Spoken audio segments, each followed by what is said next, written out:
Ibu dari PAN, terima kasih Bu udah datang di sini. Dan wakil rakyat hendak mengetahui pikiran rakyat, karena itu beliau tiba di sini. Tapi ada wakil rakyat yang kerjanya mau mengawasi pikiran rakyat, nah, itu dungu namanya.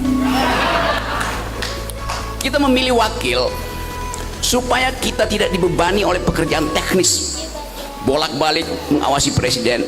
Jadi tugas dari wakil rakyat adalah mengawasi kekuasaan. Namanya anjing penggonggong.